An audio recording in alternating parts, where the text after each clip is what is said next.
नमस्कार। हमारे weekly show world this week में आपका स्वागत है। मैं हूँ राकेश त्रिपाठी और आज हम हमेशा की तरह हर हफ्ते की तरह कुछ घटनाओं पर चर्चा करेंगे। ऐसी घटनाएं जिनका दुनिया भर पे असर पड़ सकता है, ऐसी घटनाएं जिनका असर भारत पर पड़ सकता है, इनको लेकर बातचीत करेंगे। हमारे साथ रहेंगे हमारे expert strategist commander Sudarshan Chakrapani ji. Commander साहब, आपका स्वागत है। नमस्कार राकेश जी। मैं आप सबको और आपके जरिए सभी श्रोताओं को जय हिंद, जय भारत।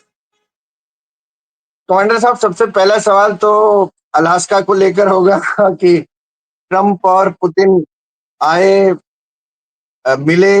लोगों ने ऐसा भी कहा कि लंच, कहा जा रहा है कि लंच के बाद की मीटिंग ही स्थगित हो गई और बातचीत आधे पे खत्म हो गई। कोई कुछ मिला नहीं किसी को, लेकिन ऐसा अंदाजा लगाया जा रहा है कि कुछ कुछ सबको मिला है। मतलब ट्रम्प को तो मिला ही है और पुतिन को भी मिला है। थोड़ी सी इसमें रोशनी डालें जरा। राकेश जी, पुतिन आए थे। एक है ना, म्यूजिकल इंस्ट्रूमेंट है जिसका नाम है ट्रम्पेट। एक भोपू की तरह होता है। यस, तो ट्रम्पेट। हाँ, तो पुतिन आए, ट्रम्पेट बजाए और चले गए। ट्रम्प को मिला क्या? मिला, ट्रम्प को मिल गया कि आपके पास दो चीजें बहुत अहम मिली हैं। नंबर एक, पुतिन ने बिल्कुल साफ साफ कह दिया कि हमने बाइडेन सरकार से बात की थी, उनसे कहा था ये बहुत बड़ी गलती होगी, आप ये इसके ऊपर, यूक्रेन के ऊपर ज्यादा ध्यान ना दें और हमें जो कर और हमें आप माफ कर दें। लेकिन बाइडेन सरकार मानी नहीं और फिर यूक्रेन को उन्होंने उकसाया, जिसकी वजह से हमें ये करना पड़ा। तो उसने और अल्फाज जो इस्तेमाल किए थे वो ये थे कि अगर आप डोनाल्ड ट्रंप होते तो ये युद्ध कभी नहीं होता। तो ट्रंप को एक ये बहुत बड़ी उपलब्धि मिल गई। दूसरी, उसको मिल गया एक मौका कि यूक्रेन को डंप कर दे और बोल दे देखिए हमने तो कितनी कोशिश की, हमने सब कुछ कर दिया, अब आपके ऊपर है कि आप सुलह करें, आप पीस के जो हम मसौदा तैयार करें आप वो मान लें। और ट्रंप को यह भी मौका मिल गया कि अपने हथियार कंटिन्यू कर दे बेचने में, क्योंकि अब पहले उसका यह डर था कि हथियार मैं दे रहा हूं यूक्रेन को, यूक्रेन हार गया या यूक्रेन को पैसे नहीं वापस किए तो ये हथियार का भरपाई कौन करेगा। अब उसने उठा के ढिकरा फोड़ दिया है यूरोपियन यूनियन के ऊपर कि आप हमसे हथियार खरीदेंगे, आप हमें पैसा देंगे, हमारे मिलिट्री कॉम्प्लेक्स को पैसा मिलता रहेगा, आप जाने आपका काम जाने। दूसरी उपलब्धि। तीसरी उपलब्धि जो है, जो और भी अहम है, rare earth, minerals, Arctic route. क्योंकि आर्कटिक रूट जब खुलेगा तो एशिया और अमेरिका के बीच में, यूरोप और अमेरिका के बीच में एक शॉर्टकट नॉर्थ पोल के साथ खुल जाता है, जो अभी आपको पूरा पूरा इक्वेटर तक आके वहां से फिर वापस जाना पड़ता है, वो आपको ये शॉर्टकट खुल जाता है।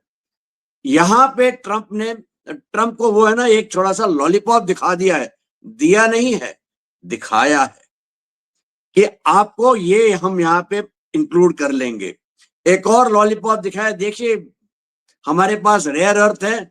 यूक्रेन जो रेयर अर्थ की बात करता है वो तो हमारी जमीन है, हाँ ये तो हमारे पास, हम आपको इसमें हिस्सेदारी देने को तैयार हैं। सिर्फ लॉलीपॉप दिखाया गया है। तो ट्रंप को तो मिल गया जो उसको चाहिए था। पुतिन पुतिन को तो बहुत बड़ा मिला। पुतिन ने तो, जैसा मैंने कहा, ट्रम्पेट बजा के गए हैं। पुतिन को जो इंटरनेशनल कोर्ट से उनका वारंट था, उसके बावजूद सर उठा के American territory, American air force base के अंदर आए। उसके बाद वो सिमेट्री भी गए, बाकी लोगों से भी मिले और वापस चले गए। किसी ने एक चू भी नहीं की। तो एक तरह से उनका वो जो आइसोलेशन, जो लोग कह देते कि हमने आइसोलेट कर दिया है, हमने उनको अलग थलग कर दिया है, खत्म। वर्ल्ड स्टेज में वापस पुतिन आ गए हैं और वो भी बड़े पैमाने पे, क्योंकि फोटोज आई हैं उनकी ट्रंप के साथ और ट्रंप उनके लिए लाल कारपेट बिछा के बैठे हुए थे, खड़े थे कि आइए सर। बॉडी लैंग्वेज पुतिन की देखिए उस प्रेस कॉन्फ्रेंस में और ट्रंप की देखिए, दिखाई देता है कि भाई बॉस कौन है और जी बिल्कुल। हुजूर कौन कर रहा है। ठीक है, तो पुतिन को, और पुतिन अपने जगह से बिल्कुल टस से मस नहीं हुए। उनकी जो पहले की शर्तें थी वो वही का वही हैं, वो बदली नहीं है। शर्तें ये थी कि वो जो 4 प्रोविंस हैं जिनको वो कहते हैं कि ये हमारे हैं, ज़ेपोरिज़्हिया, खेरसोन, डॉनबास और डोनेट्स्क, कि भैया ये हमारे हैं।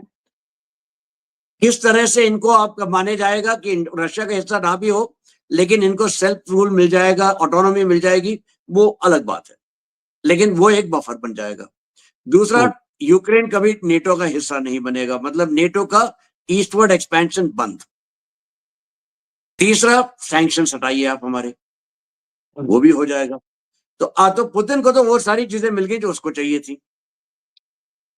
वो और जो डीप स्टेट है कमांडर साहब अमेरिका की। कमांडर साहब कमांडर साहब, एक अलिखित आश्वासन भी तो मिल गया कि ठंड आने तक तुम्हें जितना और कब्जा करना है कर लो। हाँ हाँ हाँ हाँ हाँ, बिल्कुल बिल्कुल। यही तो सबसे पहला उन्होंने, ट्रंप ने कहा था मैं आपको 50 दिन देता हूं, जो कब्जाना है कब्जा लीजिए, उसके बाद हम ना बतिया लेंगे। लेकिन फिर वो उर्सुला वॉन डर लेयन के कहने के ऊपर आयरलैंड में जब उनकी मुलाकात हुई तो उन्होंने कहा मैं 10 दिन कर दूंगा। तो 10 दिन क्या है उसके बाद, और जो भी हो, लेकिन अब फिलहाल जो है उनको मौका मिल गया है। और देखिए एक और बहुत अहम चीज हुई है, उन्होंने जेलेंस्की से बात की, मतलब ट्रंप ने, और ट्रंप ने यूरोपियन लीडर से बात की। जेलेंस्की कल ही आ रहे हैं ट्रंप से मिलने के लिए, और क्या स्टेटमेंट बनाया है, सीज फायर से कोई फायदा नहीं, अब हम शांति वार्ता की तरफ जाएंगे। मतलब तुरंत कुछ नहीं होगा, वही होगा जो आपने अभी अभी कहा कि आप कब्जा लें जितना आपने कब्जाना है, बाकी हम बाद में देख लेंगे।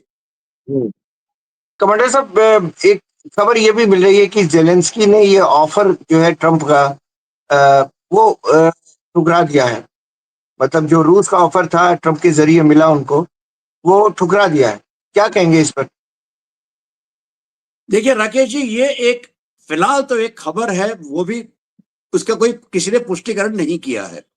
दूसरी बात, जेलेंस्की को भी, भाई वो भी तो एक नेगोशिएट करने आए हैं, वो भी तो एक बिल्कुल। मैक्सिमलिस्ट पोजीशन से आएंगे, तभी तो समझौता आएगा। तो उन्होंने पहला, उनका मैक्सिमलिस्ट पोजीशन यही है कि हम नहीं मान सकते, तो वो अपनी तरफ से आ रहे हैं। लेकिन कल वो मिलने वाले हैं रूस, वॉशिंगटन में, अमेरिका से। वहां से देखते हैं कि क्या निकल के आता है। तीसरी बात, जो पहली बार जेलेंस्की ट्रंप से मिले थे तो ट्रंप ने उनको एक बहुत हकीकत, सच्ची बात बताई थी। उन्होंने ये कहा था कि सर आपके पास पत्ते क्या हैं, आपके पास पत्ते कौन से हैं, आप क्या खेल सकते हैं, आप क्या है आपके पास जो आप किसी को दे सकते हैं। एक तरह से जेलेंस्की के पास क्या है, उसके पास ना ना हथियार हैं, ना वो मसौदे हैं जिससे वो युद्ध जीत सकते हैं।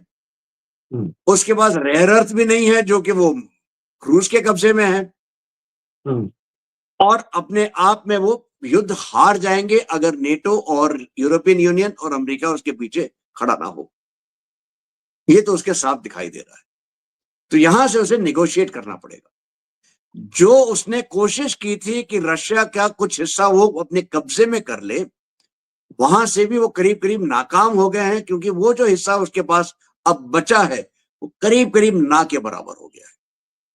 उल्टा रशिया ने तकरीबन तकरीबन 25% से ज्यादा हिस्सा यूक्रेन का ले चुका है, बाकी में भी काफी हद तक अग्रसर हो रहा है।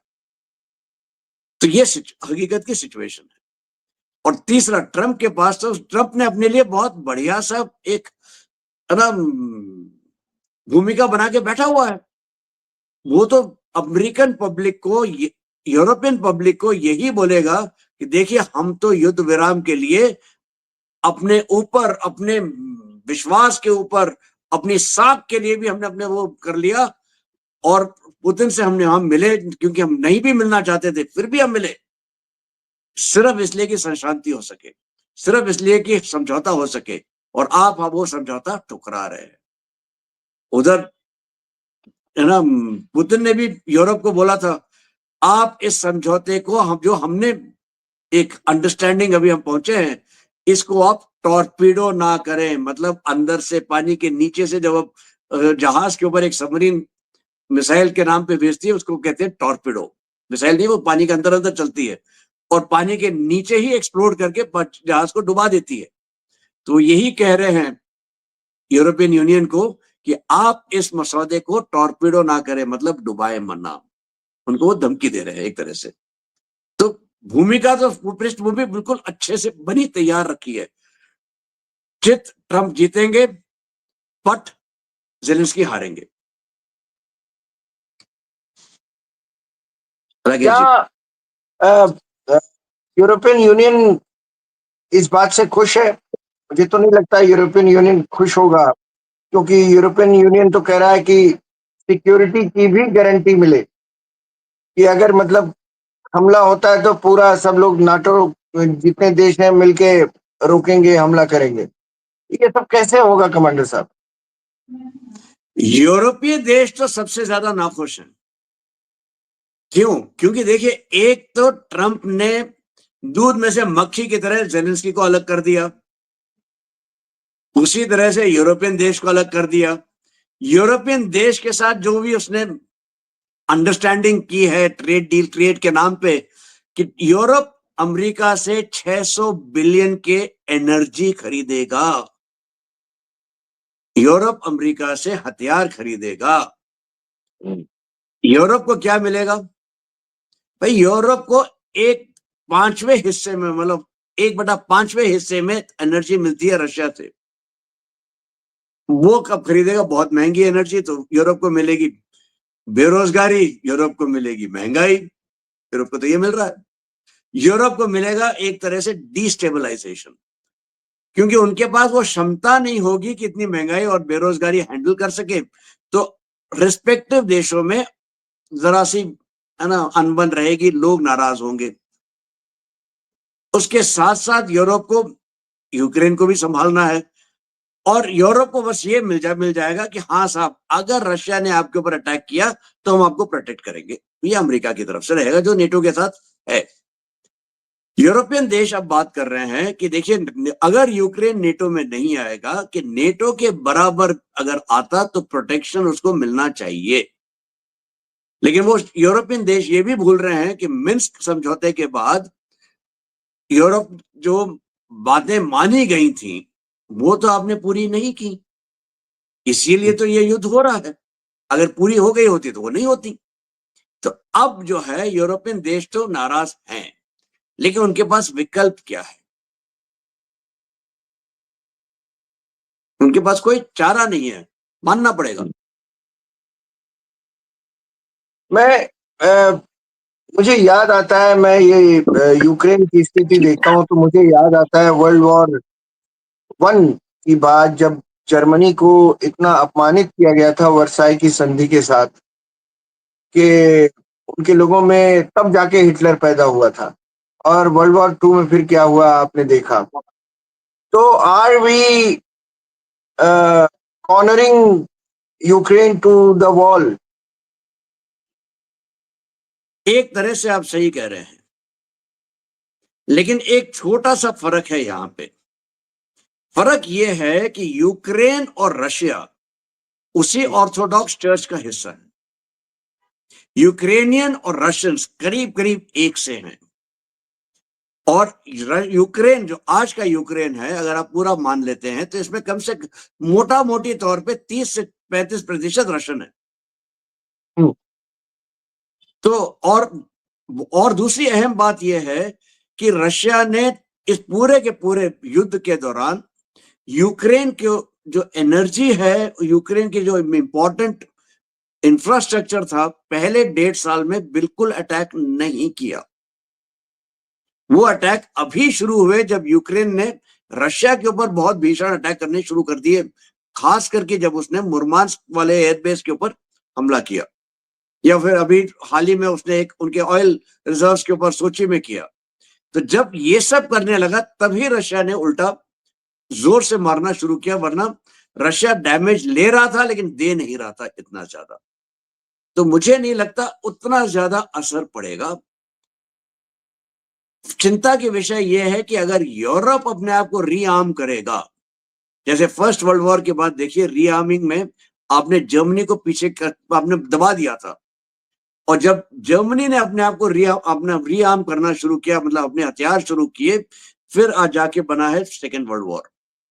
यहां पे अगर इस तरह से कुछ होता है, क्योंकि 5% आपने बढ़ा रहे हैं, हर देश को कह रहे हैं कि आप 5% खर्च करें डिफेंस के ऊपर, तो क्या आप एक तरह से यूरोप को रीआर्म कर रहे हैं वहां?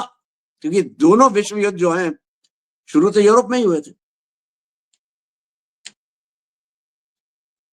अच्छा कमांडर साहब, एक बात ये जानना चाह रहा था मैं कि ये तो हम सब जानते हैं कि यूक्रेन को एक सीज फायर की जरूरत है। कहाँ रशिया, कहाँ यूक्रेन, एक सीज फायर की जरूरत है, पुनर्निर्माण की जरूरत है, बहुत कुछ उनका तहस नहस हो गया है। क्या रूस को भी एक सीज फायर की जरूरत है? राकेश जी बिल्कुल है। अभी फिलहाल देखिए रशिया की इकोनॉमी बढ़ रही है क्योंकि ये वॉर टाइम इकोनॉमी है। इनका जीडीपी बढ़ रहा है क्योंकि वो वेपन्स ना बना रहे जा रहे हैं धड़ाधड़ धड़ाधड़, और उनकी वेपन्स बनाने की जो क्षमता है, हथियार बनाने की, गोला बारूद बनाने की क्षमता, वो पूरे यूरोप से 6 गुना तकरीबन तकरीबन ज्यादा है। तो ये तो वॉर टाइम इकोनॉमी है। लेकिन हकीकत में क्या हो रहा है? हकीकत में ये भी हो रहा है कि उनका इंफ्रास्ट्रक्चर डिस्ट्रॉय हो रहा है। उनके तेल के जो रिफाइनरीज हैं वहां पे भी अटैक हो रहे हैं, उनके हवाई जहाज भी डिस्ट्रॉय हो रहे हैं। उनकी जो बाकी इकोनॉमी है जो बढ़ सकती थी, अभी फिलहाल रुकी हुई है तेल, सोना, मिनरल्स, फर्टिलाइजर, इनके ऊपर। लेकिन क्या यही चीजें हैं जो अमेरिका, जो रशिया बेच सकता है? बिल्कुल नहीं। लेकिन फिलहाल इन्हीं चीजों पे सीमित रह गई है। ये मत भूलिए, एक टाइम ऐसा था कि रशियन वीट पूरे विश्व में जाता था, अब नहीं जा रहा है। तो यहां पे भी रशियन इकोनॉमी को तो बट्टा का तो बट्टा थोड़ा हद तक बैठा है। रशिया अपने है ना सैनिक खो रहा है, उनको अपने जो गांव है बॉर्डर के आसपास उनको रीबिल्ड करना है, अपनी इकोनॉमी रीबिल्ड करनी है। इस सब के लिए भी रशिया को सीज फायर चाहिए है। लेकिन रशिया के पास फायदा की अच्छी बात यह है कि वो बहुत बड़ा देश है। 11 टाइम जोन्स हैं रशिया के अंदर। एक एंड से लेके दूसरे एंड तक आप जाते हैं, तकरीबन तकरीबन विश्व का पूरा एक चक्कर कट जाता है, आधे के आसपास एक्चुअली। तो नेचुरली जो है रशिया बहुत बड़ा है, इसके पास भंडार भयंकर है, बहुत ज्यादा भंडार है, लेकिन आदमी बहुत कम है। ये उसकी समस्या है। और इसके लिए उसको जो है, अगर उसको सीज फायर मिल जाता है तो अपनी इकोनॉमी वापस रीबिल्ड करेगा। मदद मिलने की जरूरत पड़ेगी, पर तभी तो हमारा फायदा होगा। हम भी तो चाहते हैं कि सीज फायर हो जाए। ये तो ठीक है सर, लेकिन आज मॉडर्न डे में पुराने जमाने का, आज से 60-70 साल पहले का, 80 साल पहले का जो जमाना था, उसमें युद्ध दूसरी तरह से लड़े जाते थे, मानसिकता जनता की दूसरी होती थी। आज जो युद्ध लड़े जा रहे हैं और मानसिकता लोगों की जैसी है, वो बिल्कुल डिफरेंट है। क्या 4-5 इलाके जो रूस जिन पर दावा करता है, जिस पर उसका कब्जा है, वो कहता है कि ये वो छोड़ दे यूक्रेन, तो फिर समझौता हो सकता है? क्या ये आज के समय में संभव है? मैं मान लेता हूं कि चलो 30%, 35% जनता रशियन लैंग्वेज बोलती है, समझती है। क्या ऐसा, मतलब इतना बड़ा इलाका अचानक दे देना, ले लेना, किसी कंट्री के लिए दे देना भी तो बहुत मुश्किल होगा। एज अ लीडर, अगर आप जेलेंस्की की बात करें, तो वो क्या मुंह दिखाएगा अपने लोगों को कि यही करना था, अगर तो शुरू में ही कर लिया होता, फिर इतनी तहस नहस क्यों करवाया अपने देश को? बिल्कुल सही कह रहे हैं, यही तो समस्या है। इसी को तो आपने इसका समाधान निकालना है। मेरा विचार यह है कि ये चारों हिस्से जो हैं इंडिपेंडेंट कभी नहीं होंगे, ये ऑटोनोमस रीजन हो जाएगा एक तरह से, और वो यूक्रेन के अधीन रहेगा। तो इनको सेल्फ रूल मिल जाएगा, ऑटोनॉमी मिल जाएगी, with in the Ukrainian framework, with in the Ukrainian constitution, उसी के दायरे में रहेंगे। रशिया ये चीज मानने को तैयार होगा, उसे उसे उसके पास और कोई ऑप्शन नहीं है, क्योंकि कब्जा ही नहीं सकता वो, ये नहीं कह सकता ये मेरा हो गया, क्योंकि आज का जमाना जैसा आपने कहा है बिल्कुल वैसा है। क्योंकि जी। अगर यहां शुरू होता है तो कोई भी देश कहीं भी कह देगा ये मेरा। हाँ, मेरा यही कहना है कि जैसे मान लीजिए भारत पाकिस्तान की बात मान लीजिए हमने 65 में लाहौर कवर ही कर लिया होता, कब्जा ही कर लिया होता। आप जगह कब्जा कर सकते हैं, आप लोगों को कब्जा नहीं कर सकते, और वो आपके लिए टाइम बॉम्ब की तरह होते हैं वो लोग। बिल्कुल सही। बांग्लादेश का ऐसा क्या देख लीजिए ना आप, एग्जाम्पल। जी। जी। हमने उनको सेल्फ रूल दे दिया, उनको इंडिपेंडेंट कर दिया, लेकिन फाइनली क्या हुआ, हमारे खिलाफ ही तो खड़े हो गए आज की तारीख में। कि जो मानसिकता है लोगों की वो नहीं बदलती, चाहे आप भले ही कहते हैं वहां पे बंगाली अस्मिता कहते हैं, बंगाली बंगाली करते हैं, लेकिन फिर भी कहां है बंगाली बंगाली। इसी चीज का बहुत विशेष ध्यान रशिया को भी है। पुतिन कल तो पैदा नहीं हुए थे, वो तो बहुत पहुंचे हुए खिलाड़ी हैं। वो मांगेंगे बहुत बड़ा और मान लेंगे कि एक छोटी चीज के ऊपर, क्योंकि भाई देखिए आप मैक्सिमलिस्ट पोजीशन से नेगोशिएशन के अंदर एंटर करते हैं, लेकिन आपको मालूम है कि आप मिनिमम क्या ले सकते हैं। मिनिमम क्या चाहिए? हाँ, बिल्कुल सही कह रहे हैं आप, बिल्कुल सही। बड़ा खिलाड़ी वही साबित होता है, वो कहता है देखो, मैं वो जब अपने देश लौटता है वापस तो कहता है देखो मेरी झोली में ये चीजें हैं। हम्म। माना मैंने चाहे जितना हो, मुझे पता था कि वो सब नहीं मिलेगा, मुझे तो ये पता था इतनी तो मैं ले आऊंगा, और वो मैं ले आया। और उतनी ही एक उससे वो लाया है। जी, एक और इशू है इस बार, इस हफ्ते की का दुनिया के ऊपर, जो यूएस ट्रेड पॉलिसी है, टैरिफ का जो दबाव है बहुत सारे देशों पर, भारत पर भी है। आप जानते हैं रूस को लेकर कितना तमाशा बना हुआ है। क्या ये कह सकते हैं कि ट्रंप की ये जो टैरिफ पॉलिसी है, इस ये जियोपॉलिटिक्स में थोड़ा बदलाव ला रही है? क्योंकि अभी देख रहा हूं मैं, चीन के विदेश मंत्री आ रहे हैं, चीन का भारत के साथ गलवैयां डाल के बात करना, ये भी चीन भारत की सॉवरेनिटी के लिए ट्वीट कर रहा है अगर। तो मैं इन सब चीजों को लेके आपसे पूछना चाह रहा था कि क्या जियोपॉलिटिक्स में थोड़ा बदलाव दिख रहा है आपको टैरिफ की वजह से? थोड़ा नहीं, काफी बहुत बड़ा बदलाव दिख रहा है। जी। देखिए एक जमाना था जब आप दो चीजों का बिल्कुल विचार ही नहीं कर सकते थे।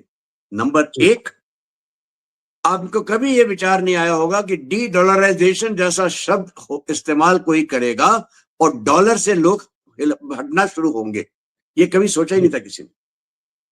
दूसरा, ये कभी किसी ने नहीं सोचा था कि भारत और चीन एक साथ होंगे।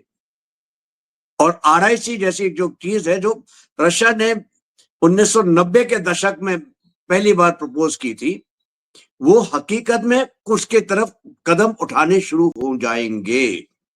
ये किसी ने नहीं सोचा था। अगर आप 6 महीने पहले भी जाते तब भी ये नहीं बात होती। लेकिन ये टैरिफ पॉलिसी ने ये बहुत बड़ा बदलाव ले आए हैं। टैरिफ पॉलिसी की वजह से ट्रंप का जो, या अमेरिका का जो उनका प्लान था इंडो पैसिफिक और चाइना को कंटेन करने का, वो पूरे एग्जैक्ट। प्लान के ऊपर कुछ हद तक रायता फैल गया है। हाँ। और सबसे इंपॉर्टेंट चीज होती है जियोपॉलिटिक्स में, उसका नाम है ट्रस्ट, विश्वास।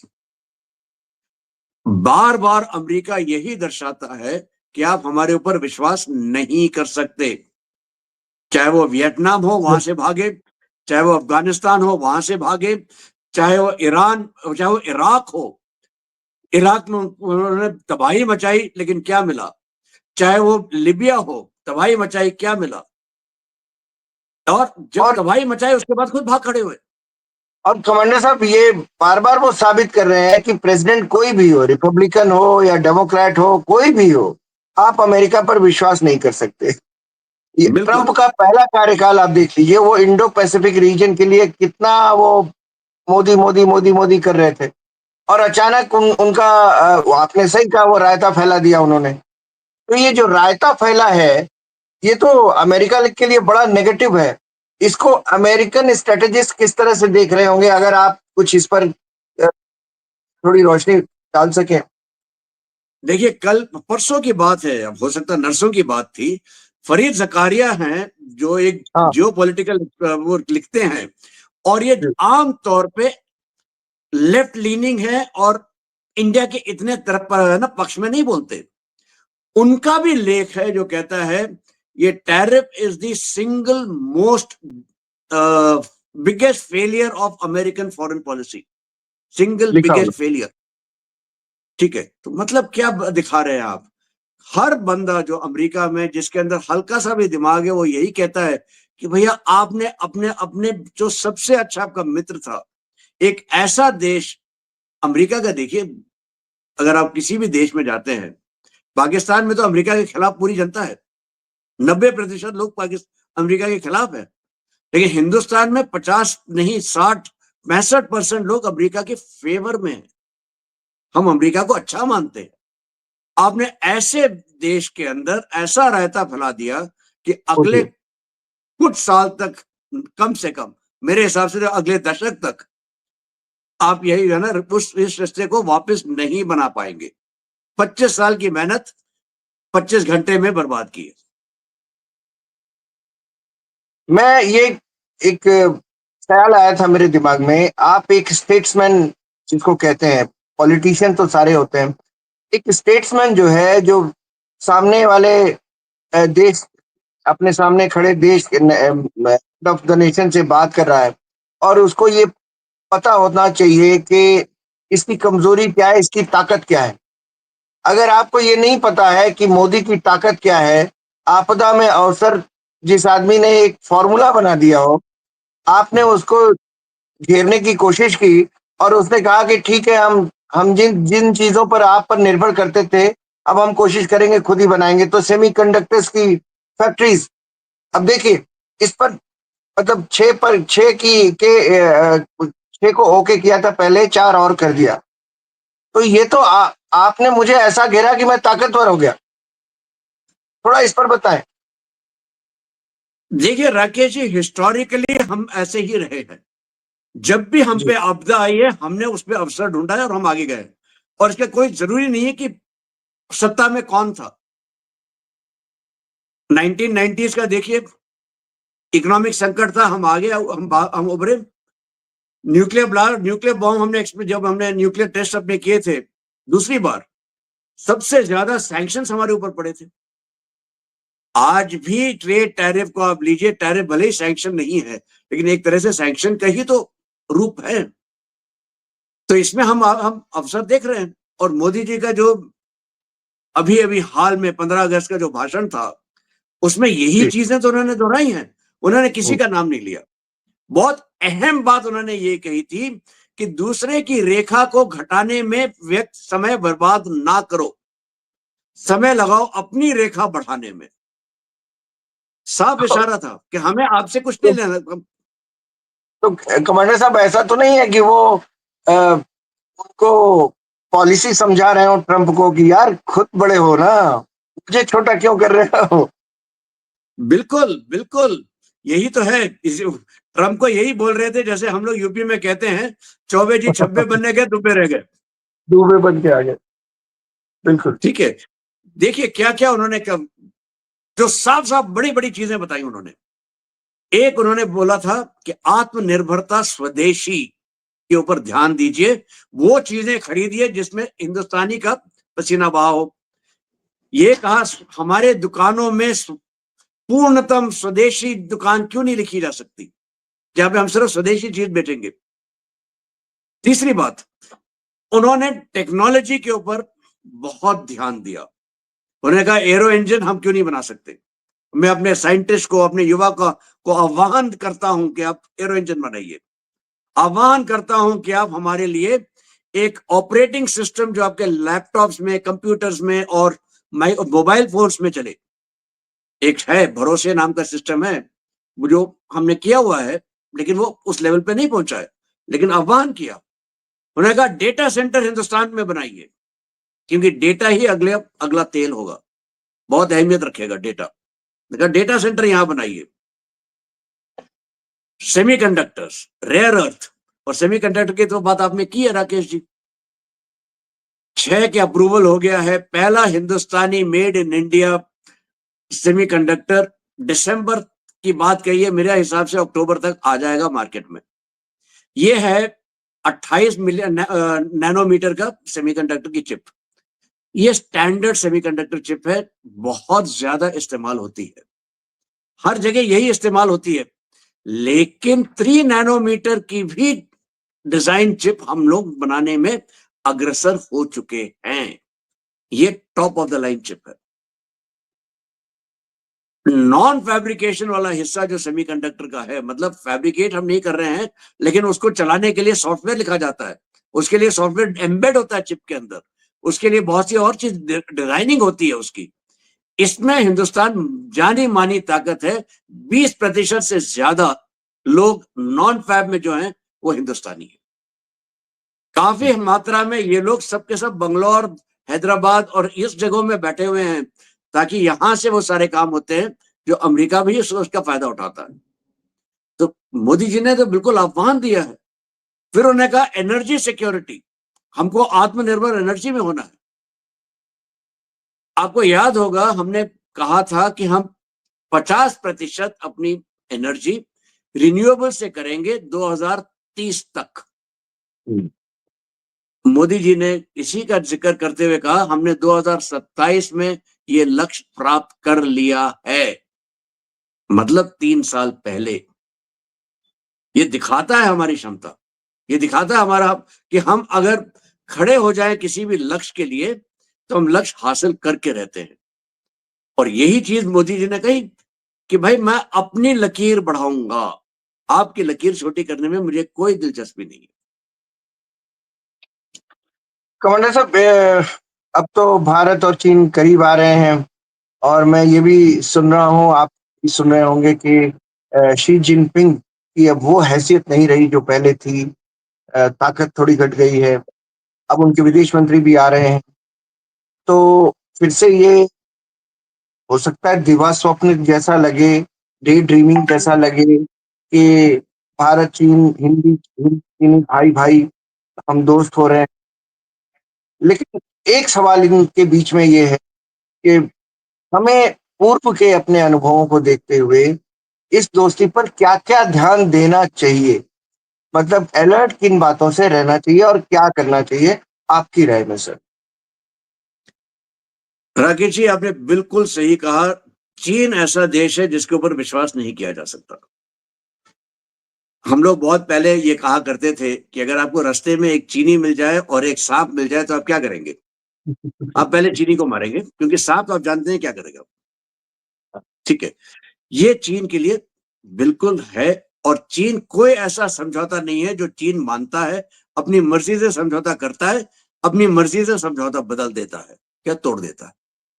तो हमको तो ये इसके साथ बिल्कुल साफ साफ तैयार होना चाहिए। ये मत भूलिए कई सालों से, कई दशकों से हमारा बॉर्डर मैनेजमेंट के ऊपर समझौते हुए थे चीन के साथ। इसीलिए हमारे जो सैनिक थे जब पेट्रोल जाते थे हथियार लेके नहीं जाते थे। चीन ने क्या किया, लाठी डंडों में बाड़ वायर लगा के ना कीले लगा के उससे मारने की कोशिश की। मतलब कहा कि देखिए हम हथियार नहीं लेके जा रहे हैं, लेकिन ये तो हथियार नहीं है। ठीक है, तो हमारे पास तो बिल्कुल साफ है बैकग्राउंड हिस्ट्री। आपको याद होगा हम लोग बात कर रहे थे और हमने कहा था कि साहब देखिए जियो पॉलिटिक्स में विश्वास, ट्रस्ट की एक बहुत बड़ी भूमिका होती है। सबसे बड़ी भूमिका ट्रस्ट की ही होती है। बाकी सब तो भाई सिचुएशन है तो हम आपके दोस्त हैं, वरना फिर हम अलग अलग हो जाएंगे। वो अपनी जगह पे वो हो जाता ट्रांजैक्शनल।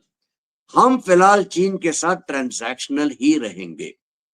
हम चीन के साथ ऐसी कोई चीज नहीं करेंगे जिससे हमारा नुकसान हो। और देखिए किस तरह से फूंक फूंक के कदम रखे जा रहे हैं। हमने अभी तक जो एप्स बैन किए थे वो वापस नहीं किया। अभी बात करनी शुरू की है कई सालों बाद कि हम डायरेक्ट फ्लाइट करेंगे। बात करनी शुरू की है कि हम वीसा करेंगे। बातें शुरू हुई है, लेकिन फिर भी मान के चलिए एक सबसे बड़ी प्रॉब्लम है हमारी चीन के साथ, सबसे बड़ी प्रॉब्लम वो है बॉर्डर की। अगर किसी कारण से, अगर किसी भाई दिव्य ताकतों का है ना संतुलन हो जाए, उनके ये हो जाए, महादेव की कृपा हो जाए और चीन मान ले कि साहब हम बॉर्डर डिस्प्यूट मान लेते हैं, क्यों सॉल्व कर लेते हैं, हो सकता है एक तरह से गिव एंड टेक हो, ये मेरा अपना मानना है। ये भारत सरकार ने कुछ नहीं कहा है इसके बारे में कि देखिए अरुणाचल में आपका कोई क्लेम नहीं है, अरुणाचल हमारा, चीन मान ले।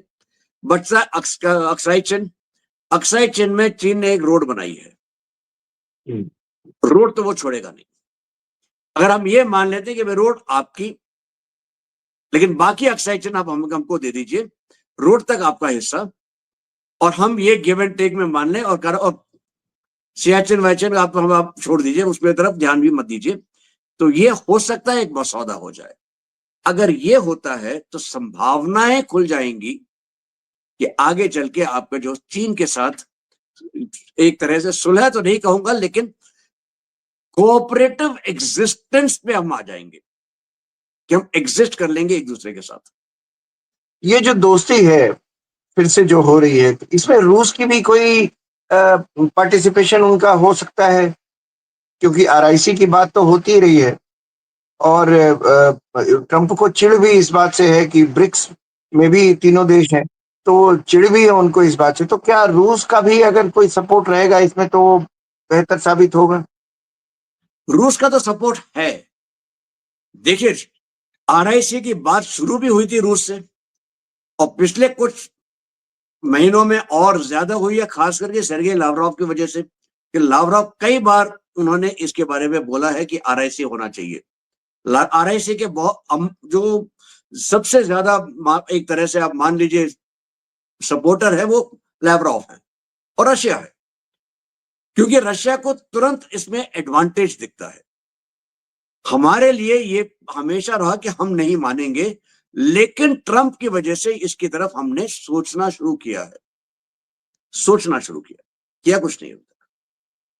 ठीक है, अभी भी मौका है, अभी भी समय है कि अगर ट्रंप, देखिए ट्रंप की एक कोशिश है किसी ना किसी तरह से रूस को अपनी ओर खींच ले ताकि रशिया और चाइना का जो कनेक्शन है वो तोड़ा जा सके।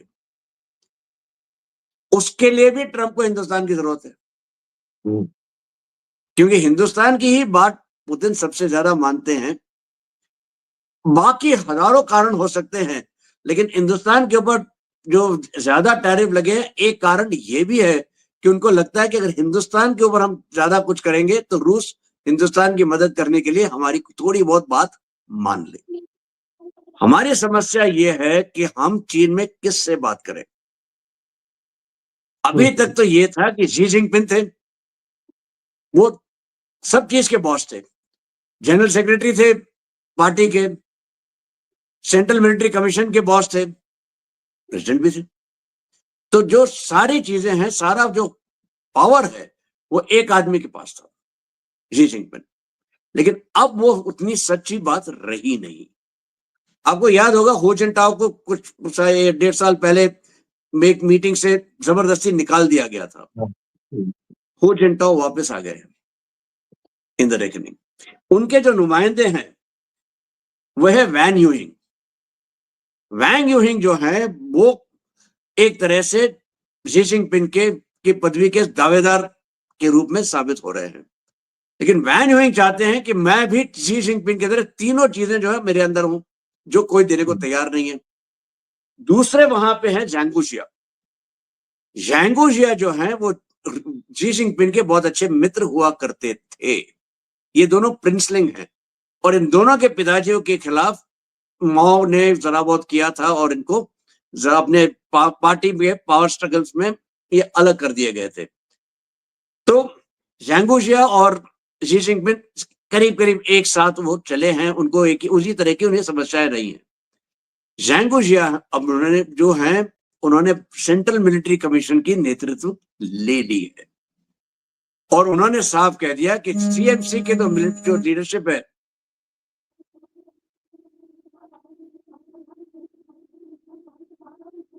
ज़ैंगो जिया ने सेंट्रल मिलिट्री लीडरशिप की कमान संभाल ली है। उन्होंने साफ कह दिया कि ये सीएमसी लीडरशिप तो मैं नहीं दूंगा।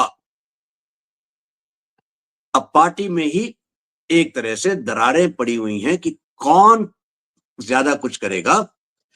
अब एक इत्तेफाक हो सकता है, महज एक इत्तेफाक मान लीजिए। राजनाथ जी गए थे चीन, तो उनके डिफेंस मिनिस्टर बदल गए। अगर मोदी जी जाते हैं तो वहां कुछ और होने वाला है क्या? बिल्कुल।